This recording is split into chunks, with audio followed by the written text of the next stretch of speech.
The daughter of our dear brother Karim Ta'i. She's waiting for me to call her here. She's, of course, one of the youth members, one of actually volunteers that help out in this mosque, and she has lots of other good qualities. We're going to hear from her tonight. I would like to welcome her with a love salawat, please.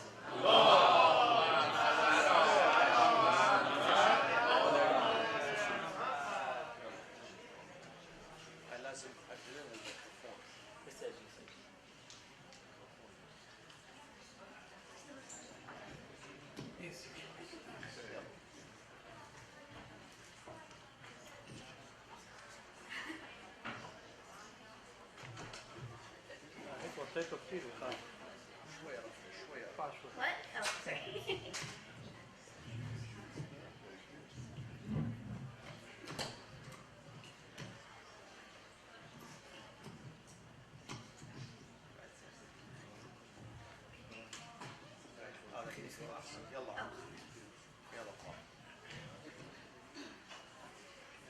So I did my speech on Islamophobia, and if you go into Google and type Islam, you get pictures of people praying, quotes from the Quran, beautiful pictures of Mecca and other religious monuments, and so many amazing images.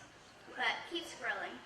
It didn't take long for me to notice the transition between Islam equals love to is Islam a religion of terrorism. Seeing the images transfer from namaz to guns is appalling. The Islamophobia has washed over the U.S., and we as Muslims are drowning from the discrimination. I continued my search, and one of the first articles I found was labeled in all caps, Islamic indoctrination. And I read the article, and to sum it up, it was written in Tennessee about the school system and how textbooks,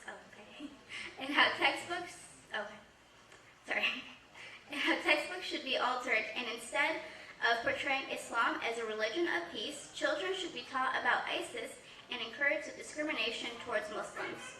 Seeing these horrible portrayals of Islam all over the media is one thing, but once it's brought into everyday lives, the reality of exactly how intolerant and ignorant some people are comes to light. I know that people around me, and I personally, have dealt with the discrimination because of wearing the hijab, or there are kids that think they're funny to shout, Allahu Akbar, are you a part of ISIS? Do you have a bomb on you? And one that always makes me laugh is, are you related to Osama bin Laden?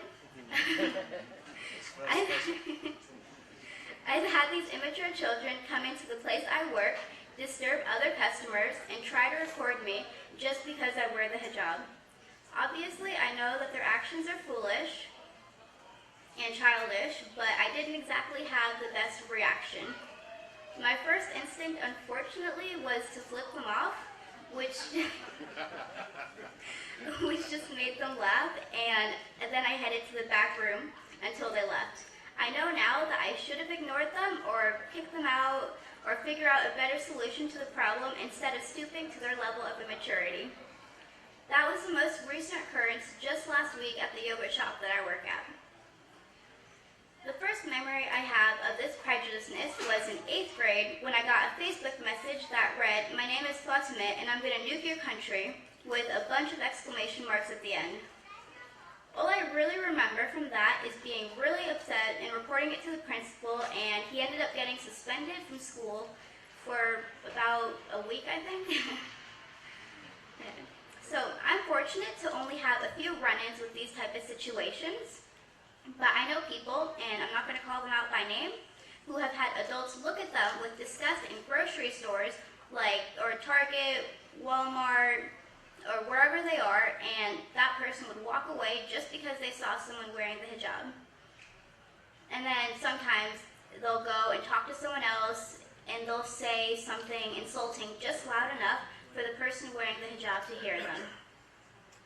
I can go on and on about what some of us have faced, but unfortunately the list drags on, so the only thing we can do for the time being is to either educate them, which can't always be done, or tolerate it as best as possible. I know I personally need to work on my tolerance for these situations, but at the time I made a mistake, obviously.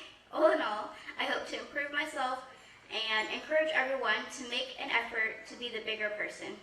We can all take a page out of Prophet Muhammad's book, peace be upon him, when he fled persecution from Mecca and went to Ta'if, but the villagers mocked and ridiculed him, while the youth would throw stones, and he fled once more to escape the insults, and later called that one of the worst days of his life. He turned to God and said, "To you, my Lord, I complain of my weakness, lack of support and humiliation I am made to receive. Most compassionate and merciful, you are the Lord of the weak, and you are my Lord. To whom do you leave me? To a distant person who receives me with hostility, or to an enemy you have given power over me? As long as you are not displeased with me, I do not care what I face. I would, however, be much happier with your mercy. I seek refuge in the light of your face, by which all darkness is dispelled, and both this life and the life to come are put in their right course against incurring your wrath or being the subject of your anger. To you I submit until I earn your pleasure. Everything is powerless without your support." In this beautiful dua, we can all learn from. Sorry. And this is a beautiful dua we can all learn from, that God is always with us.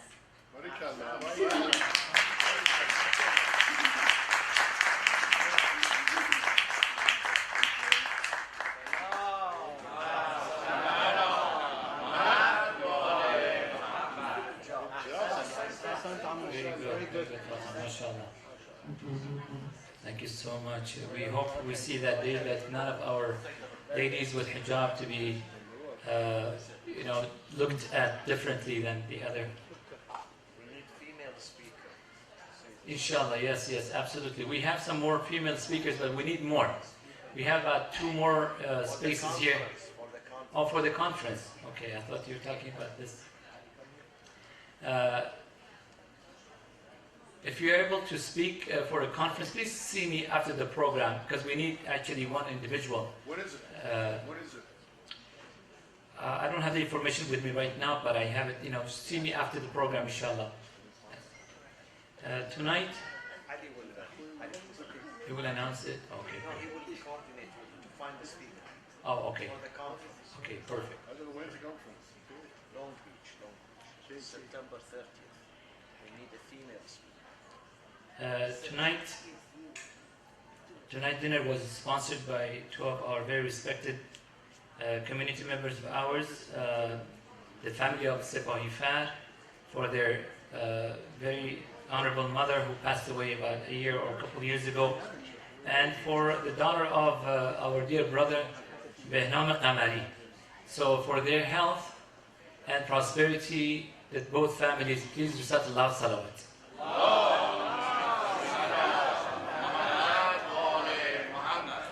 Pretty much you're all aware of this DRF fundraising dinner that is going to go on June 11th. We have a lot of these flyers out there at the table this Sunday, June the 11th at 6 p.m. For the details, you can take one of them, inshallah. We encourage all of you to participate in this. And if you have any questions, you can see me or Samah to say, inshallah. And for the Quranic memorization contest, we had over 25 kids, alhamdulillah, last night, and they pretty much all were winners. Most of them had actually memorized all 4 verses that they were given to, and some of them had 2 or 3, but all of them got some very good, mashallah, cash prizes. So if you have kids between 6 and 25, even college students, they can share actually with this. Because I was told even if they are college students, they can share. For next Tuesday, we have 5 more verses.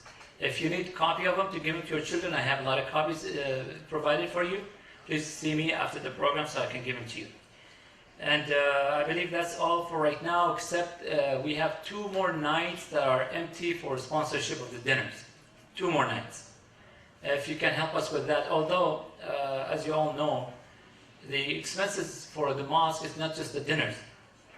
We actually have lots of expenses. I remember every year about this time, just electricity will come to very close to $4,000 for this month, the month of Ramadan. Very close to $4,000.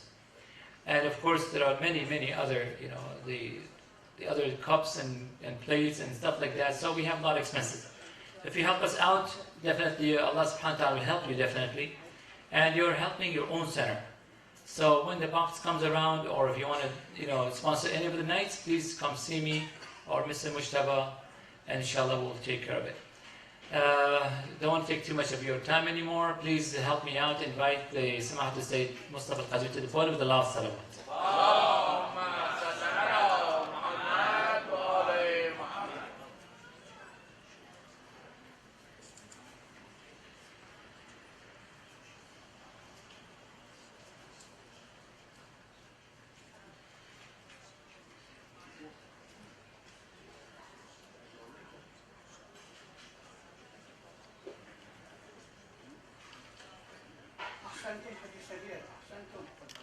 السلام عليكم ورحمة الله وبركاته. بسم الله الرحمن الرحيم. الحمد لله رب العالمين. والصلاة والسلام على أنبياء الله جميعا وعلى سيدهم وخاتمهم حبيب إله العالمين أبي القاسم المصطفى محمد.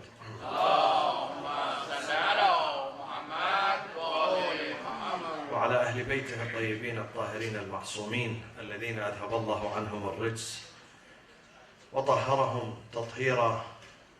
وبعد، فقد قال تعالى في كتابه الكريم: أعوذ بالله من الشيطان الرجيم، بسم الله الرحمن الرحيم: والذين استجابوا لربهم وأقاموا الصلاة وأمرهم شورى بينهم ومما رزقناهم ينفقون. صدق الله العلي العظيم.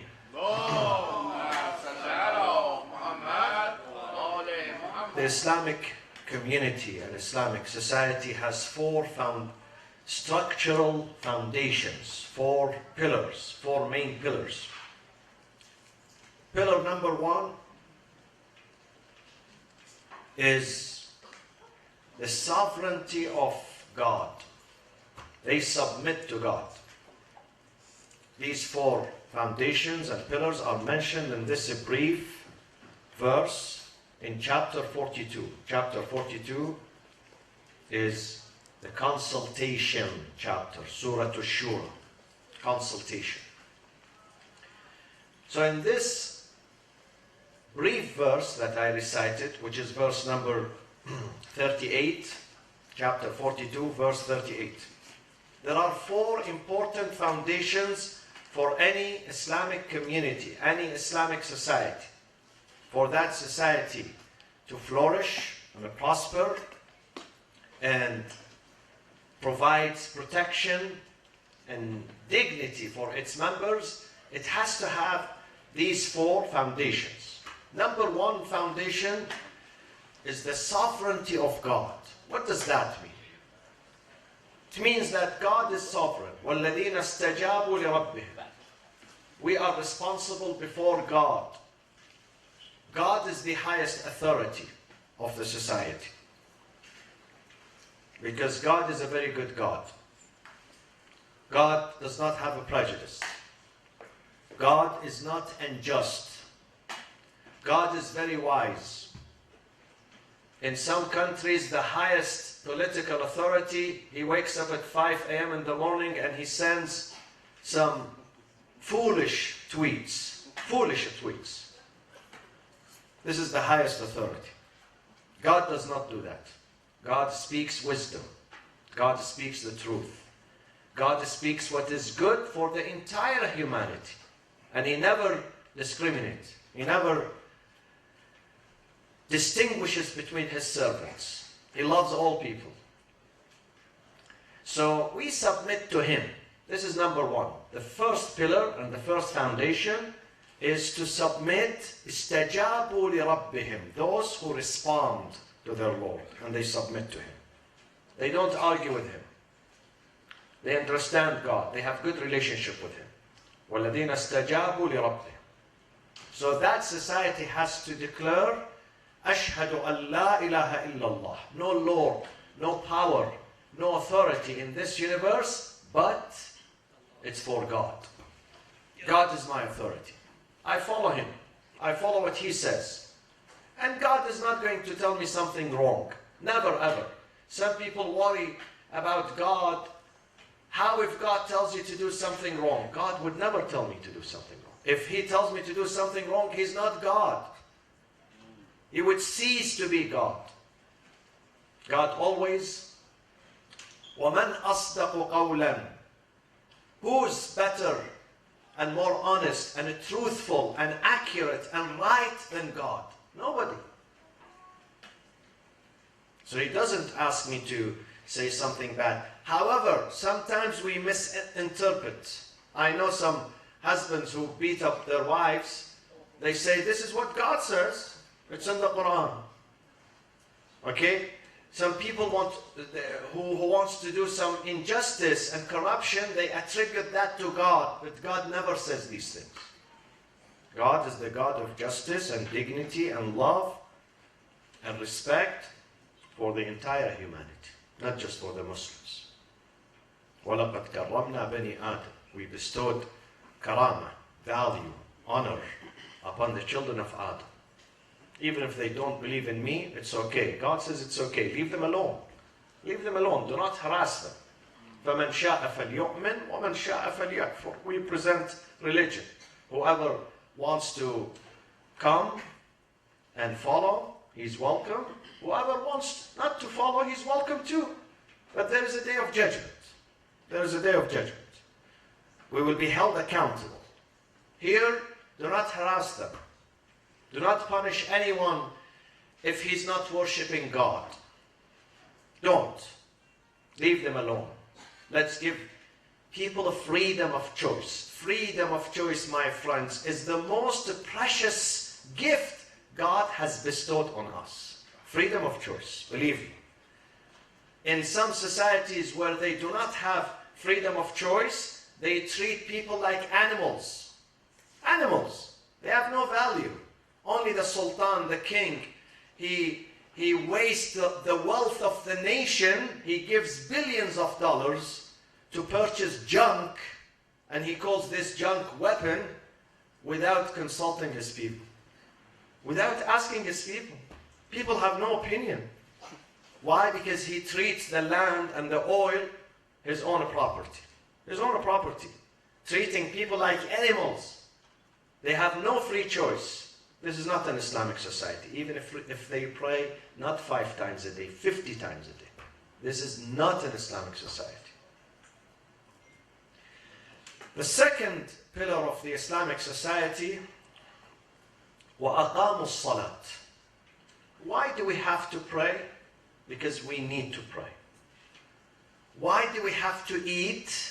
To sustain ourselves. Without this meal, without food and a drink, you cannot function. If you don't put food in your stomach, you cannot function. If you don't put food in your heart, you cannot function too. Your heart also needs food. Your soul, nafs, needs good food, healthy food, healthy nutrition. And what is the healthy nutrition for the heart and the soul? Is salat, the prayers. Prayers, not just the one that we do. Prayers is a generic name for acts of service and servitude. It could be meditation when you think about God and yourself and your future and why you are here. This is meditation. This is good. This is an act of service. It could be an act of, dua. It could be a private chat with God. Private chat. You are driving your car and you talk to God. This is also salat. Salat in Arabic, in basic Arabic, means dua. Any form of supplication and dua, when you speak to God, is salat. It's considered salat.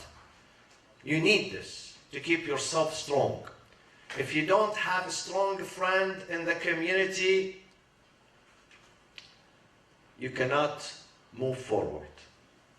Every one of us needs a friend. And the best friend who would not let you down, never would disappoint you any minute. Whenever you call him, he's there, is God. Sometimes the closest friends to you, they never answer you. They turn against you. They shut their phone. They say, I don't want to talk to anyone. Leave me alone. But God never does this. So trust God. Put your trust in God. Put your absolute trust in God. Put your trust in people, but not absolute trust. See, this is the difference. We trust people and we trust God. But the way we trust people, it's not absolute trust. The way we trust God, it has to be absolute trust. Al-i'timadu al-mutlaq ala Allah. But do not put your absolute trust in people because they're going to disappoint you. At the time you need them most, they turn away from you. They let you down, believe me. Put your trust in God. God is your number one friend. Number one and number last. The first and the last is God. He would never disappoint you. He would never be absent. He would never shut his phone and say, leave me alone today. Don't talk to me. I'm unhappy with you. He would never say that. وَإِذَا سَأَلَكَ عِبَادِي عَنِّي فَإِنِّي قَرِيبٌ. I am close to them. أُجِيبُ دَعْوَةَ الدَّاعِ إِذَا دَعَانِ. So the second pillar of the Islamic society is prayers and supplication and connection with God. Communication. Today communication is very important. No individual, no family, no corporation, no entity, no organization can exist without strong and good communication. Therefore, we cannot exist and be happy without good communication with God. And the nights of communication are coming soon. Layali al-Qadr. These are nights of communication. Some people call them nights of power, which is good. You get empowered. You get empowered by faith. Some people call them the nights of destiny, where our destiny is going to be determined, which is also good. I call them the nights of communication with God. That's the second. The third, وَأَمْرُهُمْ شُورَى بَيْنَهُمْ.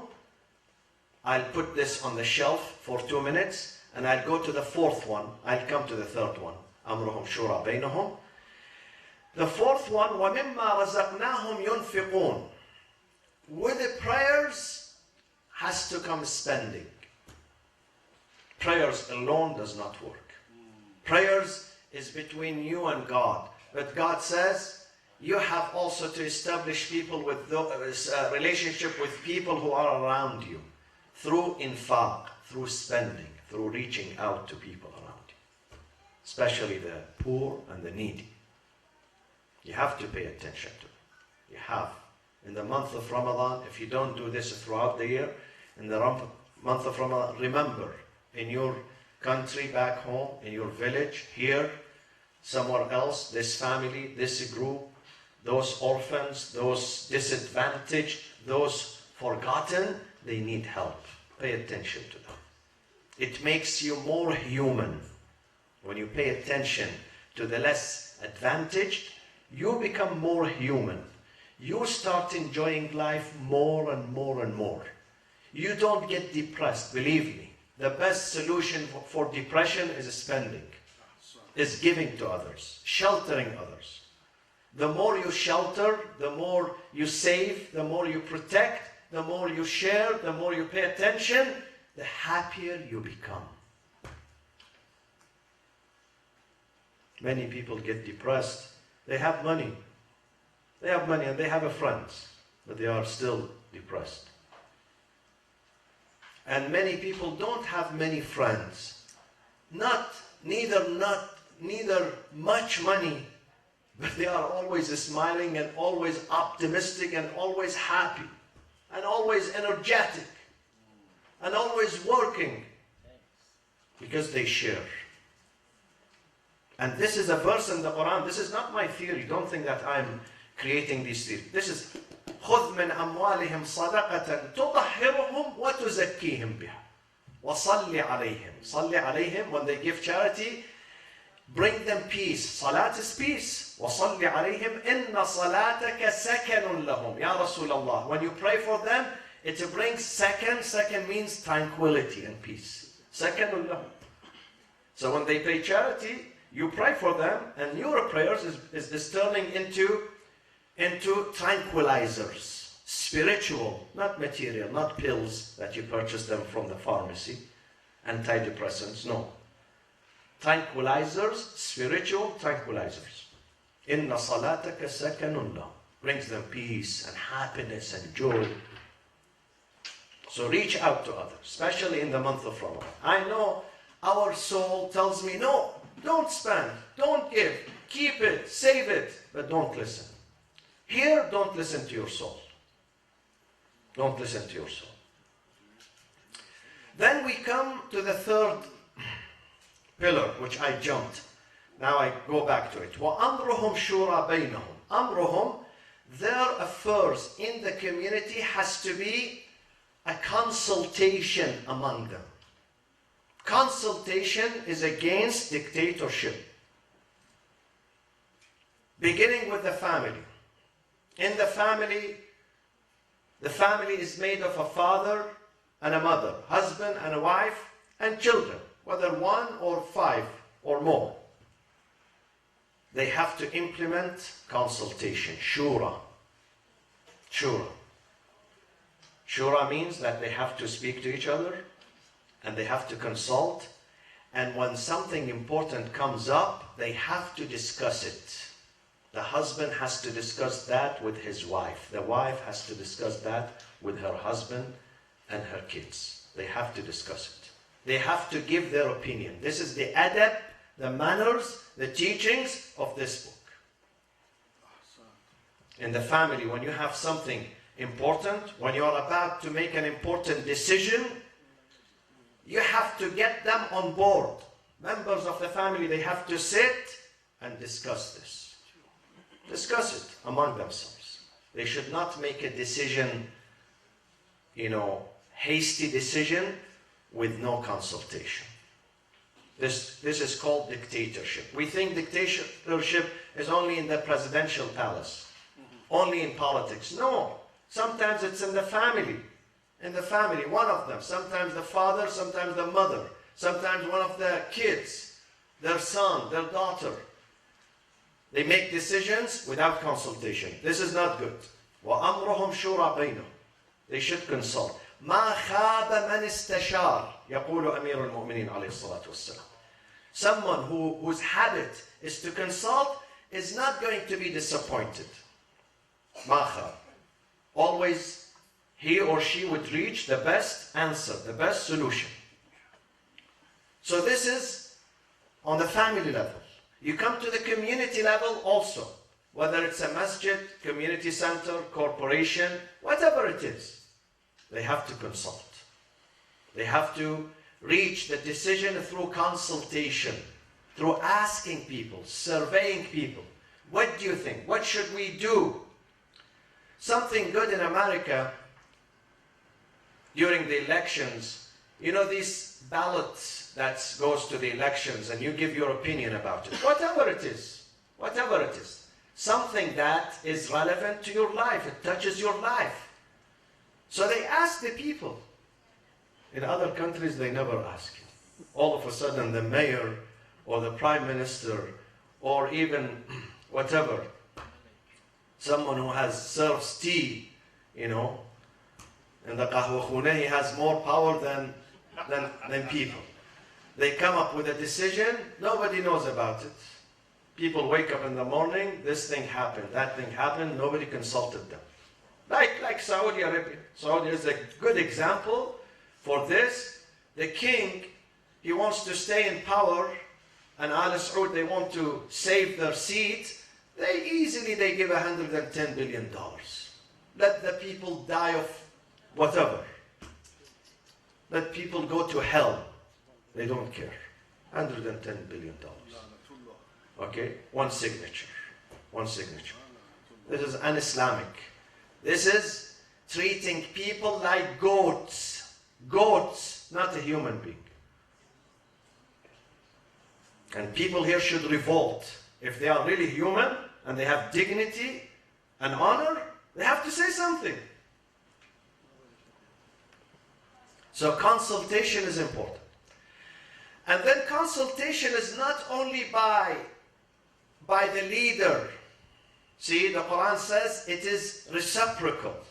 2 ayahs in the Quran we have. In Surah Al-Imran, Allah says to the leader, وَشَاوِرْهُمْ فِي الْأَمْرِ. The political leader has to consult his subjects. Before doing anything, he should consult his subject. وَشَاوِرْهُمْ فِي الْأَمْرِ.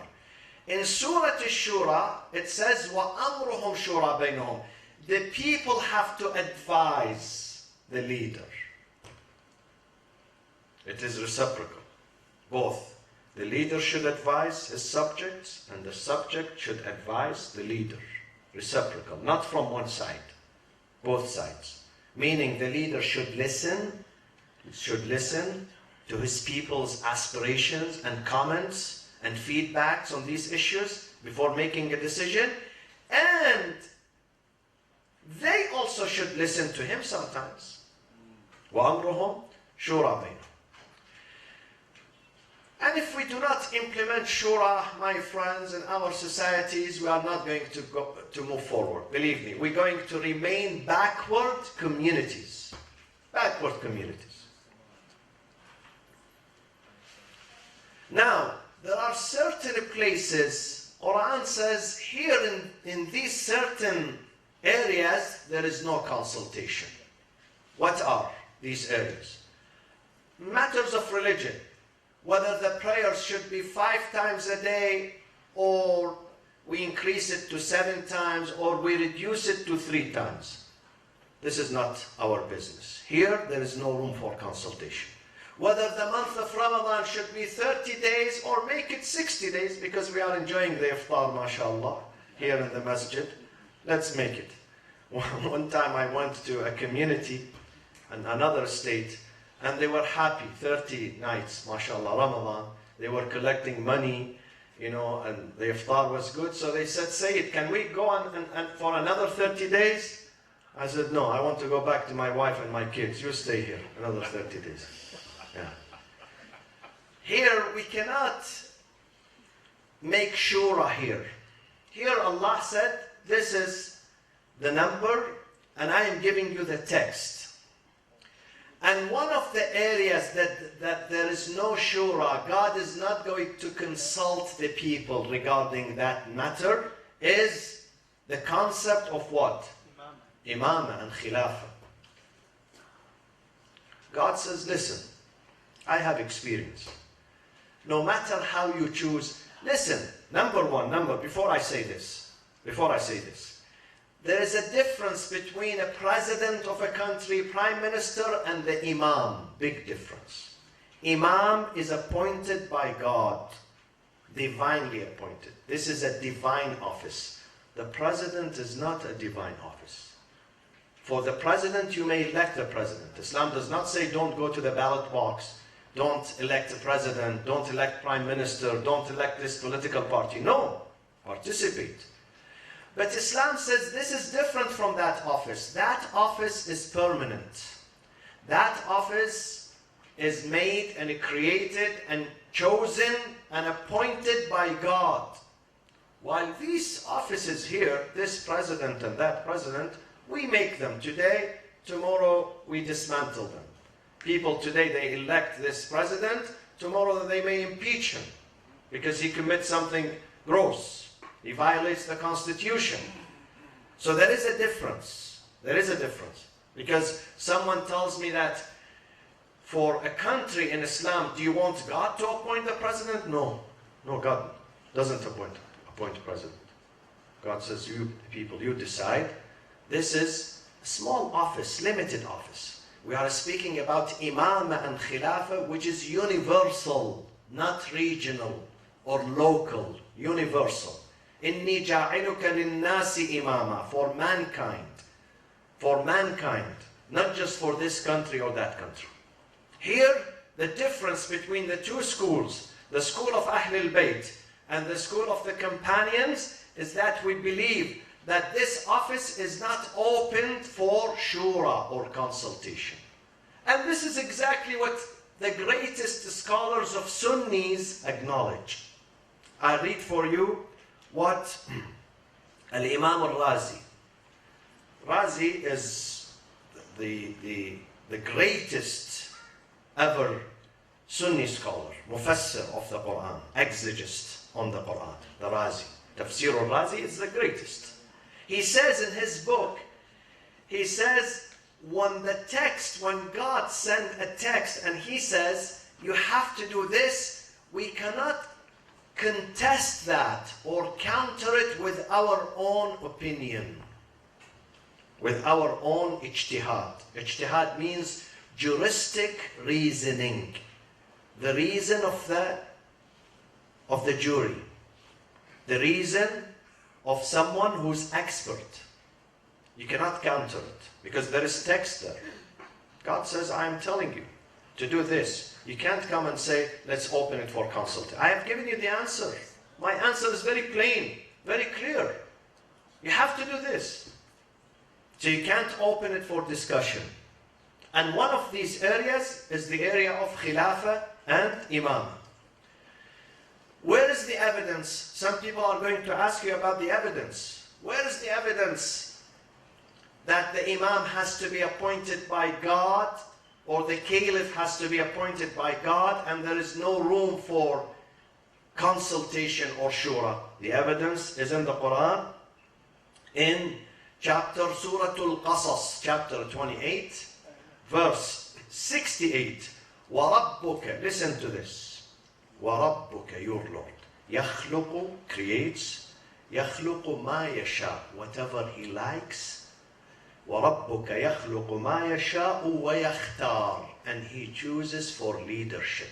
Our Imams, the Imams of Ahlul Bayt, Imam al-Baqir and al-Imam al-Sadiq, alayhim as-salatu was-salam, they say the term choose means for leadership, for Imam. وَرَبُّكَ يَخْلُقُ مَا يَشَاءُ وَيَخْتَارُ, he appoints, he chooses. مَا كَانَ لَهُمُ الْخِيَرَةِ, khiyara means choice. We don't leave the choice for the people to decide. Are you with me? Allah says, I decide who is going to be the Imam, the Caliph. Yes, you can choose your president, your prime minister, but when it comes to Khalifa and Imam, this is my job, this is my area. This is my jurisdiction. I don't leave it for you to decide. وَرَبُّكَ يَخْلُقُ مَا يَشَاءُ وَيَخْتَارُ وَيَخْتَارُ. وَيَخْتَار means للخلافة, للإمامة. وَيَخْتَار مَا كَانَ لَهُمُ الْخِيَرَةُ مِنْ أَمْرِهِمْ. I don't leave the khiyara means the choice for people to decide. Because people are going to fight. This is exactly what happened after the Prophet. Bani Taym, they want Abu Bakr to be the leader. Bani Uday, they want Umar to be the leader. Bani Ansar, they want this guy. And there was a fist fight inside Saqif, a fist fight. Nobody knows about this. 99.9% of the Muslims, they don't read their history. Believe me, they don't read their history. They don't know what happened. But when you read it in a book, well, people got together after the death of the Prophet and they appointed Fulan and he became Caliph. Congratulations, and people started clapping. It's not like that. There was a fist fight inside Saqifa. There were violence. People don't know. This is not consultation. This is not consultation. This is a Saudi style consultation. Bani Saud, Al Saud style. Okay? So that is not open. Why? Because God says this belongs to me. And now let me end up with this. What is the meaning of consultation? Does it mean that the whole people, let's say we are voting here, all people here unanimously should agree over one thing, or the majority of them? Which one? Let me make a vote and see which one you say. Majority. Because unanimity, it's sometimes impossible. Sometimes impossible. Even if you bring 5 people and you bring up an issue, one of them, 2 of them are going to have different opinion. So always you cannot have all people accept one opinion or one person or one concept. Definitely there will be disagreement. God says the majority. Ask the majority of them. This is real democracy. Majority. الرأي ما اتفقت عليه أكثرية المشيرين. The majority. Now, does that mean, let me ask you this question. Does that mean the opinion of the majority is always correct, or most of the time is correct? Most of the time. Not always. Sometimes the opinion of the majority is wrong sometimes. They choose the wrong person. They do the wrong thing. Not always. Not necessarily always correct. But Allah says, most likely it's correct. Most likely. But not always. Not always. Allah said to Musa, this is why Allah says, the issue of khilafah is only in my hand. I don't leave it. Allah asked Musa, Musa, go to Bani Israel and bring me the best 70 among them, the elite. So Musa went and he picked Fulan, Fulan, you come here. The best ones. He knows them. He works among them. He's the prophet. He's wise. So he knows who's truthful, who's honest, who's trustworthy. 70 people. He went to Tur, the mountain. He said, God, I brought, those are the best.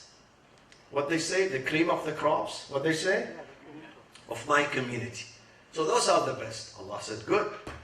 As soon as they reached their, imagine those the best, the elite, they said, Musa, now that you brought us to the mountain high, okay, let's see God.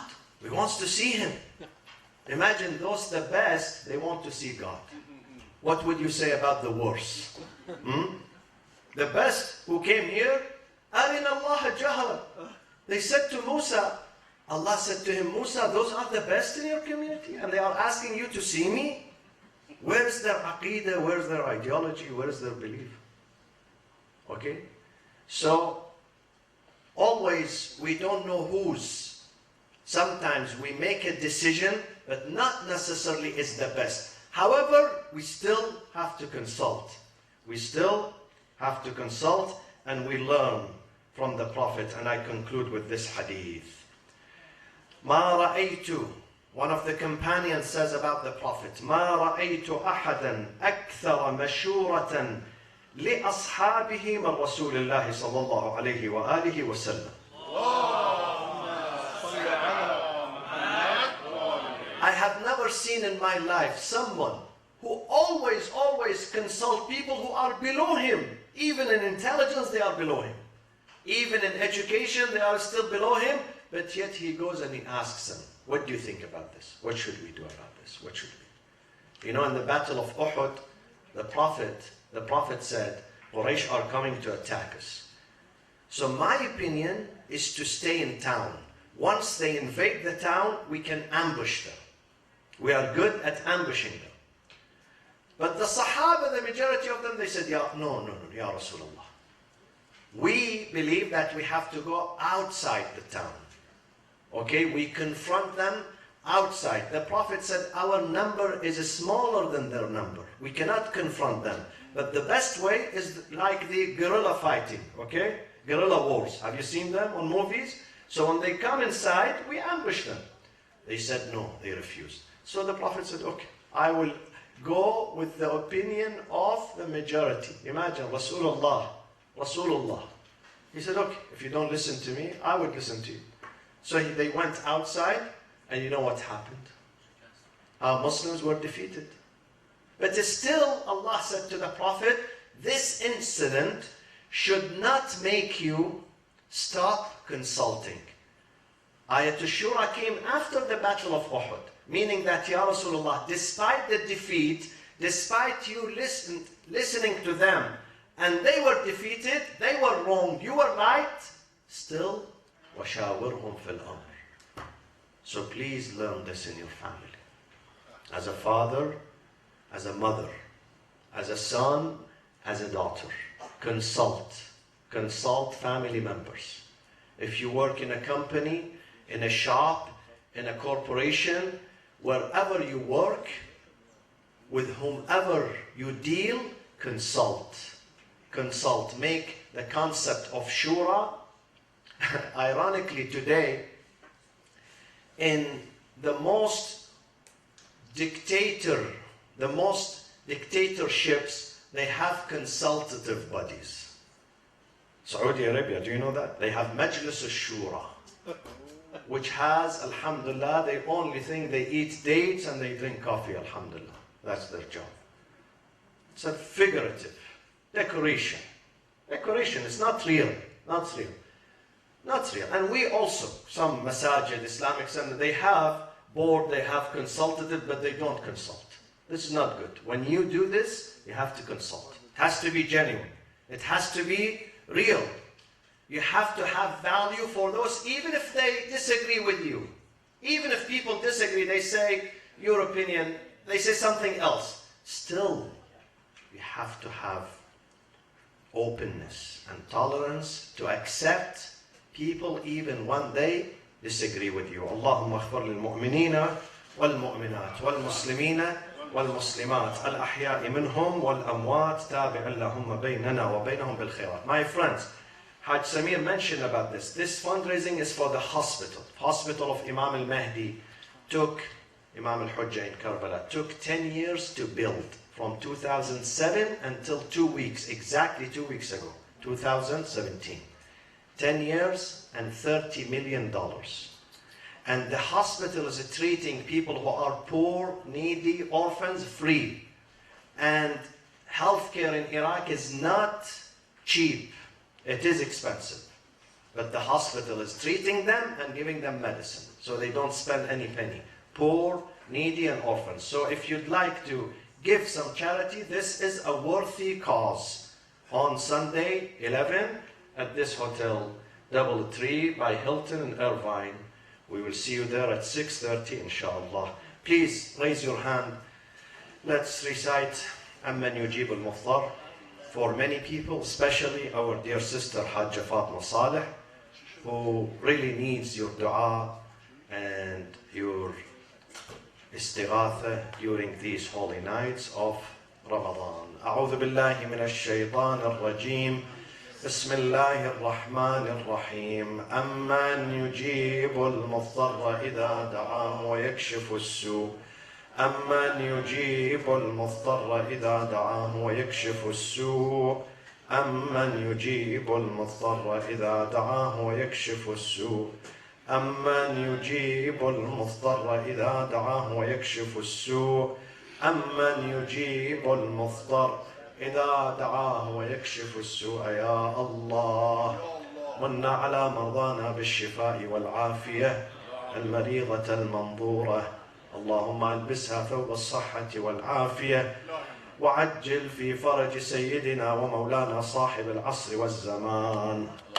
Inshallah, the first night of Qadr is going to be Tuesday night, inshallah. Tuesday, June 13th, yes? June 13th, inshallah, this is the first night. The second night will be Thursday, June 15th, and the grand night of Qadr, Saturday, June 17th, inshallah. For those shuhada who were fallen today, Wednesday, in Iran by ISIS, by those criminal thugs who killed many innocent people, please remember them in Surah Al-Fatiha, مع الصلاة على محمد وآل محمد.